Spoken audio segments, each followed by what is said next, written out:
আজকের ক্লাসে আমরা বর্গের একটি মজাদার ট্রিক শিখব। এখানে দেখো 15, 25, 35, 45, 55, 65, 75, 85, 95 এই সংখ্যাগুলো দেওয়া আছে। আমরা এগুলোর বর্গ কিভাবে সহজে নির্ণয় করতে পারি তা শিখব। দেখো প্রথমে প্রত্যেকটা সংখ্যার পেছনে কিন্তু 5 আছে বা পরে কিন্তু 5 আছে, তো আমরা প্রথমে 5-এর বর্গ করে ফেলবো। 5 5 25। দেখো প্রত্যেকটা সংখ্যা শেষে আমি কিন্তু 25 লিখে রেখেছি।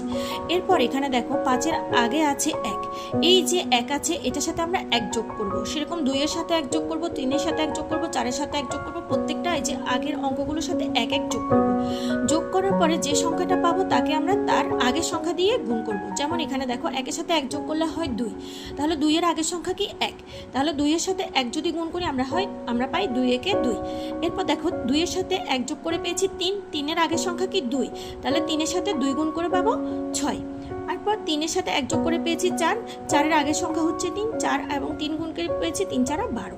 এরপর 4-এর সাথে 1 যোগ করে পেয়েছি 5 এবং 5-এর আগের সংখ্যা হচ্ছে 4, তাহলে 4 5 20। 5-এর সাথে 1 যোগ করে পেয়েছি 6, 6-এর আগের সংখ্যা হচ্ছে 5, 5 6 30। আবার 6-এর সাথে 1 যোগ করে পেয়েছি 7, 7-এর আগের সংখ্যা হচ্ছে 6, 6 7 42। 7-এর সাথে 1 যোগ করে পেয়েছি 8, 8 এবং 7 গুণ করে পেয়েছি 7 8 56। 8-এর সাথে 1 যোগ করে পেয়েছি 9, 9 এবং 8 গুণ করে পেয়েছি 72। 9-এর সাথে 1 যোগ করে পেয়েছি 10, 10 এবং 9 যোগ করে পেয়েছি 10 এবং 9 গুণ করে পেয়েছি 90। এই যেভাবে আমরা এই সংখ্যাগুলোর বর্গ নির্ণয় করতে পারি। আশা করি বুঝতে পেরেছো। ধন্যবাদ সবাইকে।